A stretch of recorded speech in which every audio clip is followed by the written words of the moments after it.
Lezike izindaba ze-1KZN TV ifundela usamukeliso kaNqulunga ngikubingelele mbukeli asikubhekele ihamba phambili osukwini namhlanje. Kwethulwe umjovo wokuvikela igciwane lesandulela ngculaza usize emndenini ohlukunyezwa isigilamkhuba kanti ke ingcindezi idla lubi ngesikhathi samaholide. Umnyango wezempilo wesifundazweni KwaZulu-Natal wethule ngokusemthethweni umjovo obizwa ngeLenacapavir ukuzivikela ke kuyigciwane lesandulela ngculaza i-HIV. Ekhuluma ke emcimbini obubanjelwe eNyukhasela ungqongqoshe lomnyango noMagugu Simelane uthi abantu bazojova kabili onyakeni.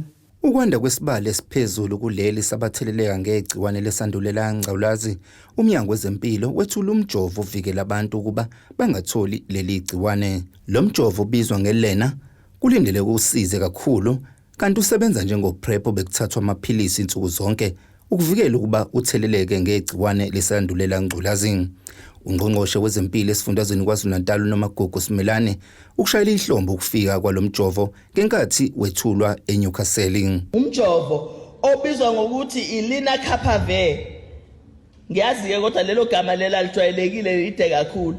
Uma silinciphisa balibiza ngolina dokotela ngithi civil society lithi ulina ngoba lide kakhulu igama. Leli gama ke noma lo mjovo lo umjovo PrEP. UPrEP niyawazi? Niyawazi uPrEP? Ngempela iphilisi lokuvikela ukuthi igciwane lingakungeni uliphuza usuku nosuku every day without fail. Uma uke waliyeka iphilisi kusho ukuthi igciwane seliyaqala la kungena. Angithi kunjani? Manje ke iCivil Society yathi nayixoxa yathi cha bayalijabulela kakhulu leli philisi. Kodwa inkinga abayibonayo ukuthi kukhona abantu abaphinde bakhathale ukuphuza iphilisi.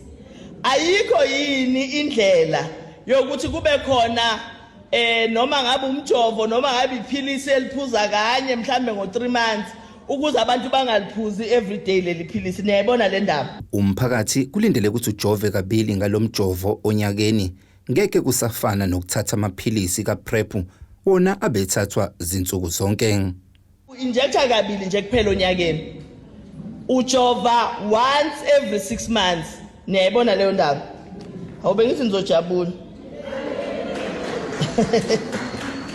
Ujova kanye nje every 6 months. Okusho ukuthi onyakeni ujova kabili.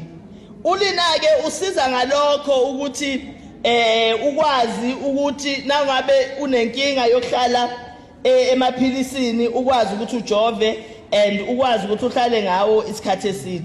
Siyayijabulela ke kakhulu leyo ndaba ngoba izokwenza ukuthi nabantu bethu laba abaphuza amaphilisi bakwazi ukuthi uma ngabe behluleka ukuhlala kuona babe nayo into ebavikelayo. Ngqongqoshe unxusa umphakathi uba uqhubeke nokusebenzisa amajazi omkhwenyana kwazise lo mjovo ukuvikela kwigciwane awukuvikela kwizifo zocansi kanjalo nasekutheni ungakhulelwanga. Kufuna sikugcizelele sikukhumbula ukuthi njengoPrEP amaphilisi kaPrEP umjovo kaPrEP nawo ujovwa abantu aba-HIV negative. Angithi yakwazi lokho.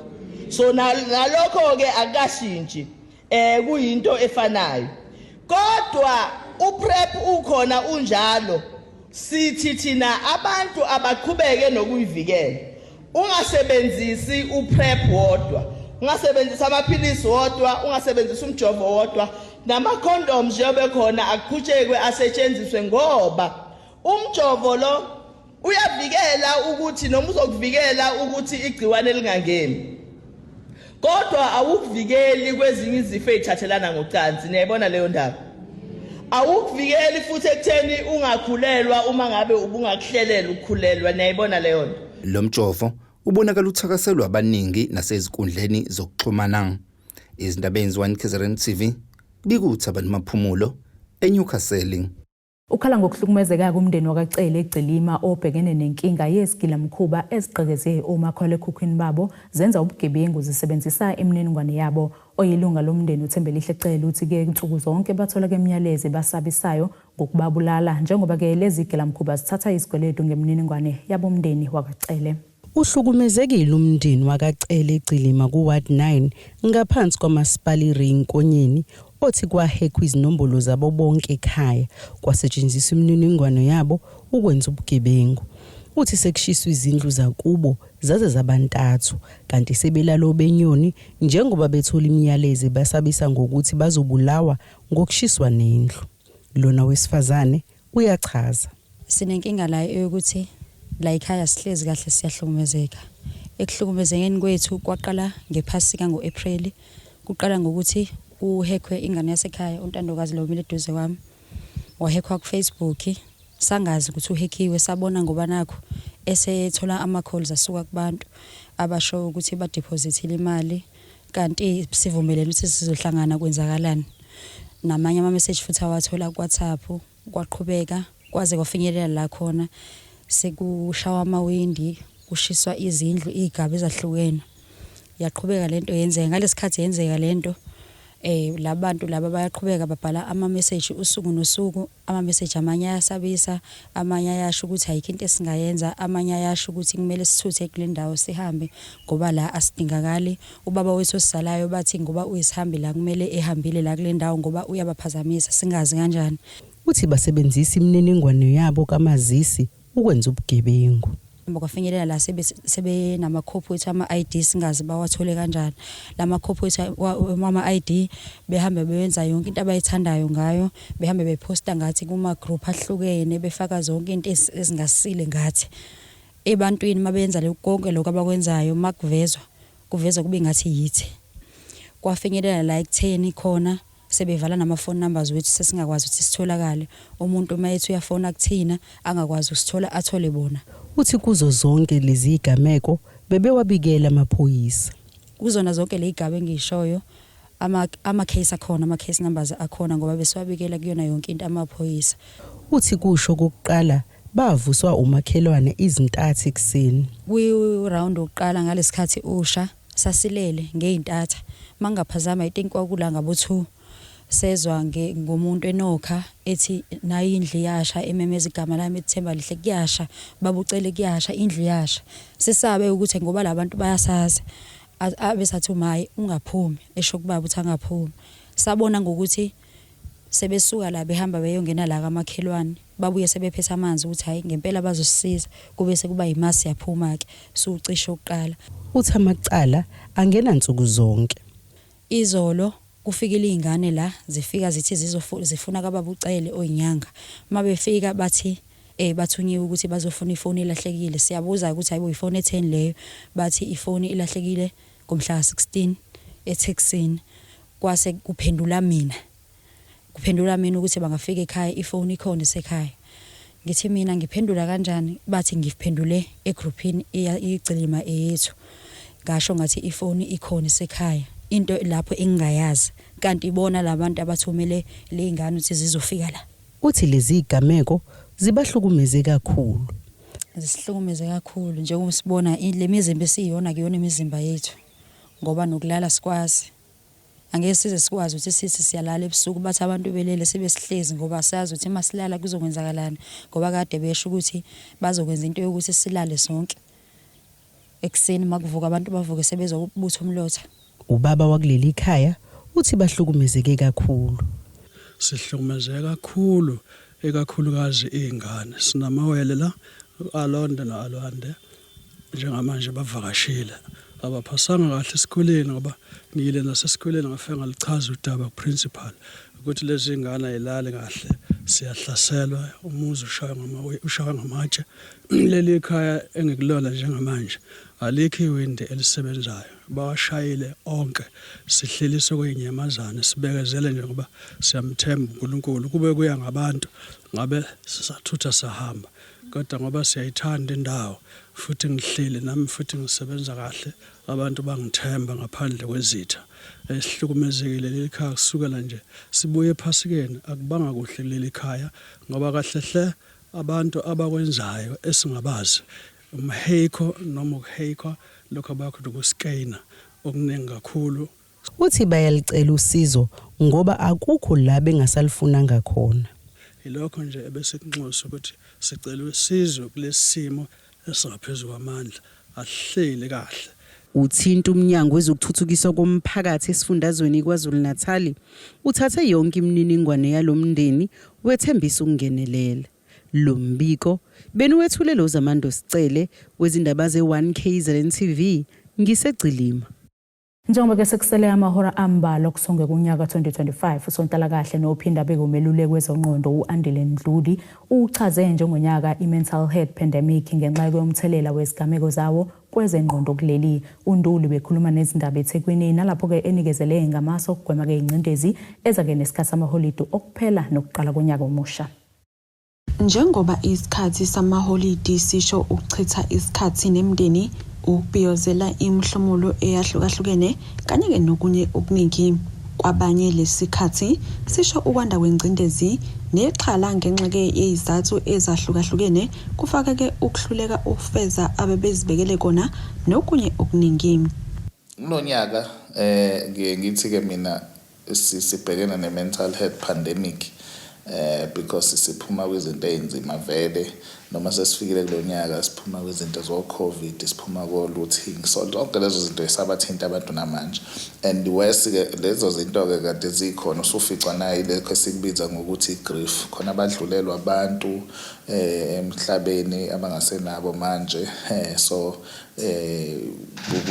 mawuyilesi sikhathi sika December seyisikhathi esinzima kubona because bayabona ukuthi asisaphelele khona abantu abadlule nabo emhlabeni ubugebengu have been facing ubugebengu ezweni abantu babhekana nobunzima nobuhlungu omningi we've been facing izinto ezinjengo GBV ukuhlukumezeka so abantu they are still going through khona abantu abaluza abantu through GBV khona abantu abahlukene nabantu mhlambe through imishado so manje babhekana nokuthi ba alone njengoba kuyilesi sikhathi bahleli ngabodwana so kuyabashaya kakhulu abantu lokho so usuthola ukuthi mentally njengoba ku December sekuyavuka zonke lezo zinto abanye ke uthola ukuthi ke ayibashaya into makuyilesi sikhathi uthola ukuthi khona izinto bebefuna ukuachieve so bangakwazi ukuthi ba-achieve lezo. Umeluleki wezengqondo uthi ke yize lokhu kuvamile kepha kubalekile ukuzama izindlela zokubhekana nakho.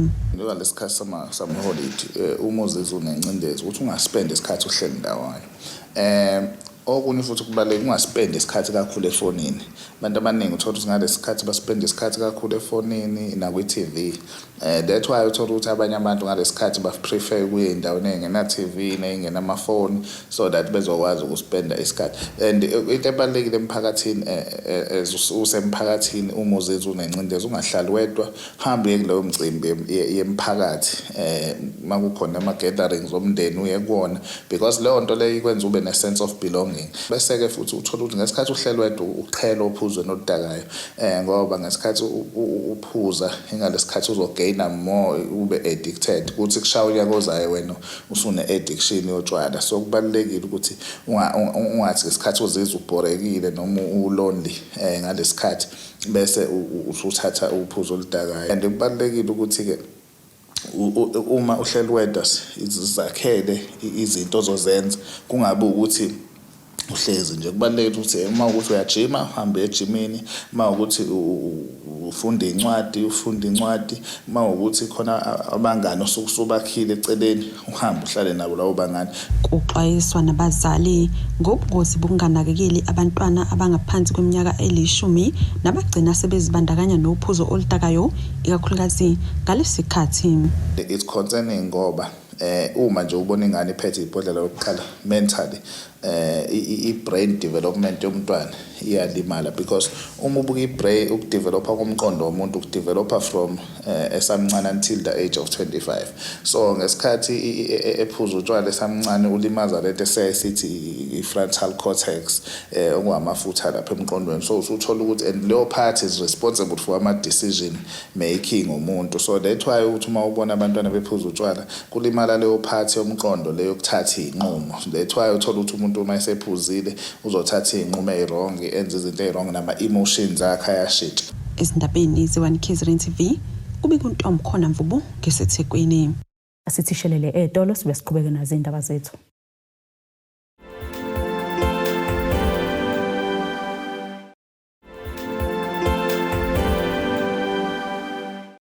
Asikwamukele imbukelo bukele zona ke indaba ze1KZN TV nazi ke kuyizona ehamba phambili usuku namhlanje.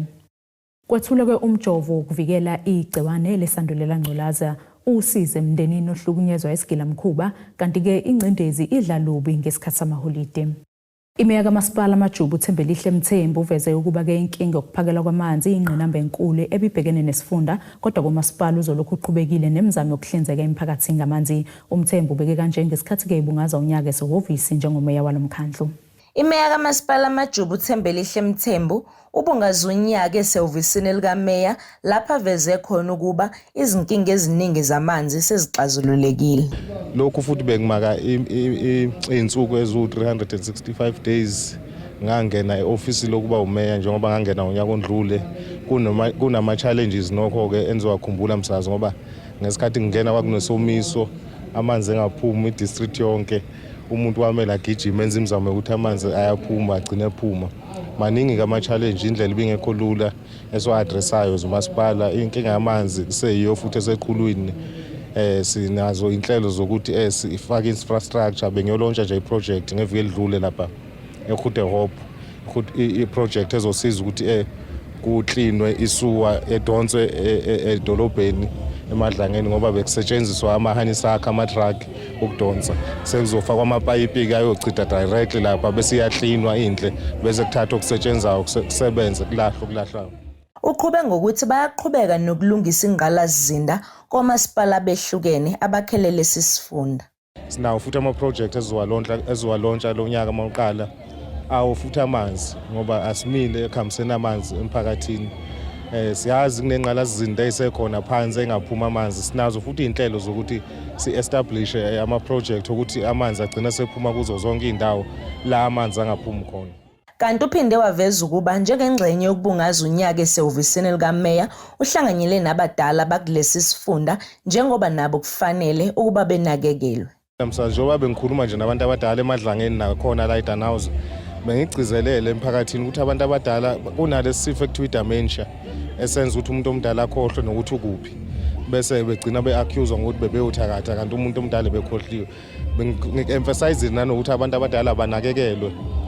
Thina-ke esikhulu esashonela abantu abadala sisebancane siyabazi ubuzima bokukhula ngaphandle abantu abadala bayigugu lethu bayinqololobane yolwazi yethu ngakho-ke siyadinga ukuthi sibanakekela yilokho engakudlulisa kubantu abasha basemajuba lesikhathi ukuthi abanakelela abantu abadala bebavikela. Kubi kuthobe kadladla ezindabeni ze1KZN TV ngiseDanhausen. Imeya kaMasipala Endumeni uMcebo Mkhize ukhuzeke umhlolo okuhlunyezwa kwabantu abadala ngesikhathi kuqhubeka umcimbi wokubuyisela kubantu abadala. UMkhize unxenxa abantu abasha ukuba bazibophezele ngokunakekela abadala ikakhulukazi labo sebephila nokugula.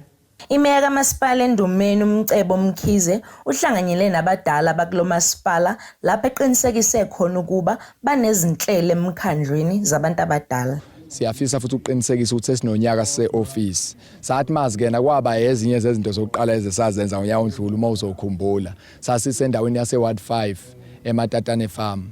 Kepha namhlanje silana-ke e-Ward 6 kodwa siwahlanganise wonke amawadi.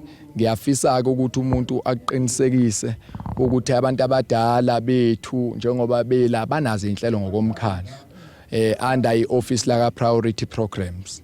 Ngiyafisa-ke nanokuthi ngiqinisekise ukuthi sizoqhubeka sibaseka abantu abadala. Yibone sibabeka eqhulwini kanjalo nabantu abasha-ke njengoba ngimusha phela ngibashiye ngaphandle. Kodwa nje abadala lithi neBhayibheli asibagcine ngoba ilapho khona kukhona ulwazi oluningi kubona. So siyajabula kakhulu njengoba silazi. Uqhube ngokuthi kulomcimbi kuzohlomula abantu abadala abalinganiselwa ku200. Siyafisa njengoba sibona la emva kwethu sizohlomulisa abadala bethu omkhulu nogogo ngama-gross awu150 imindeni ehlonziwe okubonakala isidingo kuyona.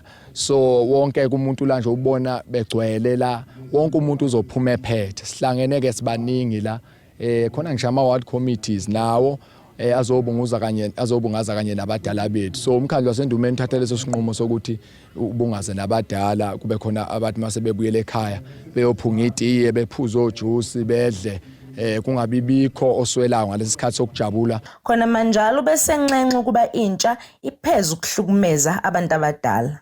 ikakhulukazi njengoba kuyisikhathi se-festive season umuntu uyafisa ukuthi acele abantu abasho ukuthi abantu abadala bathembe thina abasenawo amandla kepha thina sinamandla ngokunikwa uNkulunkulu futhi noNkulunkulu usithembile ngokwalesi sikhathi njengoba siyilesi sizukulwane.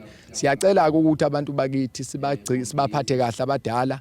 Uma unomuntu omdala unesibusiso, phathe kahle umuntu omdala akhulumiswe phekwakhe akubusisa ukuthi uyabonga nje kusho likhulu.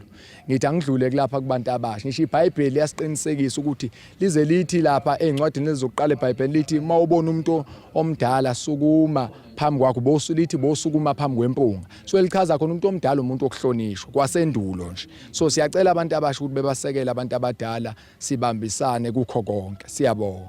Kube kuthobe kadlahle ezindabeni ze1KZN TV ngisedandi. Inkosi yesizwe sasenhlangwini eHighflat ogwini oluseningizimu nesifundazwe uNgqalabutho Dlamini kanye noNdlunkulu wakhe ukaMjoli bahambeleke imindeni emihlanu yakule ndawo ukuyidlulisela ngezipho njengoba kuqhubeka amaholide okuphela konyaka. Inkosi uDlamini inxuseke nabanye osomabhizinisi ukuba baphumele obala bayezosiza laba baswele. Inkosi yesizwe sasenhlangwini eHighflat ogwini oluseningizimu nesifundazwe ihambele imindeni emihlanu idlulisa izipho njengoba kuyisikhathi samaholidi okuphela konyaka. Inkosi uDlamini inxuse nabanye osomabhizinisi ukuba baphumele obala ukusiza labo abadinga kakhulu emphakathini. Inkosi iqhubelo lohlelo ihambisana noNdlunkulu wayo ukaMjoli. Fisa ke ukuthi lapho kuzofinyelela khona lokhu okuqoshwayo namhlanje bekhona bakubonayo nakwezinye indawo sikwazi ukuthi masingabaholi silekelele kodwa sifisa ukuthi sidlulise umyalezo nakulabo abakwaziyo ukuthi baphumelele ukulekelela beze nabo sibambisane befaka isandla sikwazi ukuthi silekelela abantu lapho abantu bexakeke khona. Ngaleyo ndlela uNkulunkulu yokusibusisa nabendlovu ngoba iminikelo lefana nale iyona emthokozisayo uNkulunkulu njengoba umama kaDesho nje ukuthi kusho ukuthi kukhona ubuNkulunkulu ebukhosini benhlangwini njengoba ekubona. Amalungu omphakathi azokwalisa injabulo njengoba enikelelwe ngegilosa nawo ezokwazi ukuxosha ikati eziko. Ngibonga konke lokho engenzele kona njengoba lapha ekhaya ngihleli ngedwa. Abazali bami bangishiya semncane kakhulu. Nginalo ithemba mangibona kanje ukuthi nginabo abazali. Inyembezi lokuzivuma kumina kuzona. Inyembezi okukhala ngoba ngikhala isenjabulo, ngejabula. Ngalendlela. Kiphami nokubonga induna. Okwena umuntu obekufishane nami ukuthi ezebheka njalo ukuthi kuhamba kanjani. Iphinde ngizobonga ikomkhulu ngosizo umuntu omsizeka ngoba ngempela angazi ukuthi uzoqala phi ngalaphi. Kanti lamalunga anikelelwe ahluleke ukuzibamba izinyembezi zenjabulo njengoba lolu hlelo lwenkosi lulethe ithemba kulemndeni. Ngiyabonga kona konke abangenzele kona ngoba angisukanga kahle ngendaba yenhlalo engangihlele ekhaya kanye nezingane. Ngaphoqeleka ukuthi angiphume ekhaya ngizohlala la. Lapho ngihlezi khona ngihlezi etsheni lenduna. Ngiyabonga ngona konke ubaba ophethe inhlangwini yonke isipho angenzele sona namhlanje. Ngizwa ngithokoza ngaphakathi ave ngibonga ngoba lengane zabhuti zahanjela onina noyise. Cela nje ukubonga kakhulu namhlanje. Izinduna zenkosi amalungu omphakathi abehambisana nenkosi ukuqhuba lolu hlelo. Izindabeni ze1KZN TV bikuthabani maphumulo eHighflat. Siphinde futhi sayitolo soke siqhubeke nezindaba zethu.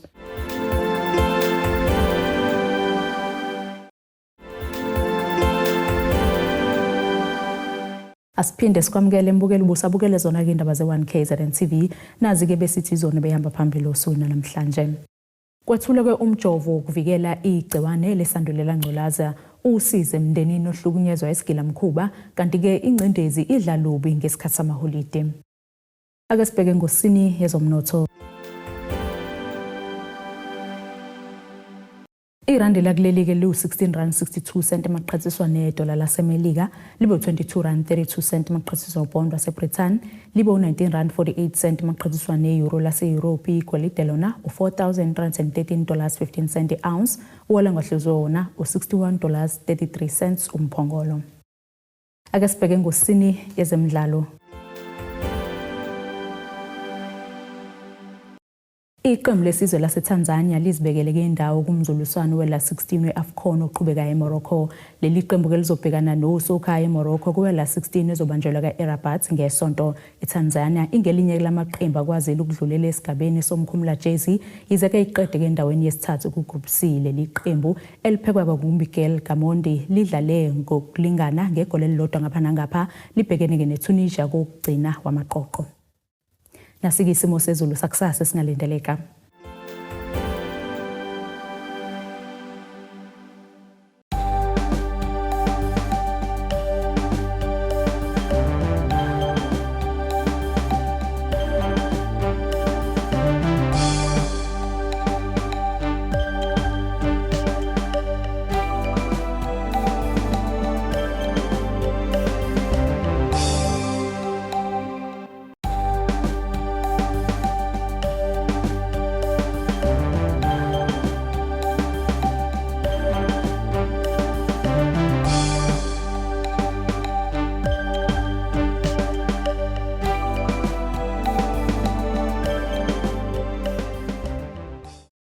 Bukelekeze yaguqe bese kuphathele zona usuku namhlanje. Mina nawe ke sesophinde sihlangane futhi ngesikhathi esilandelayo. Ningene kahle konyaka nomusha. Abethuli bethu bezindaba baxhaswe iThuli's Bayview Bridal. Ungabashayela kulezi zinombolo ezivelile.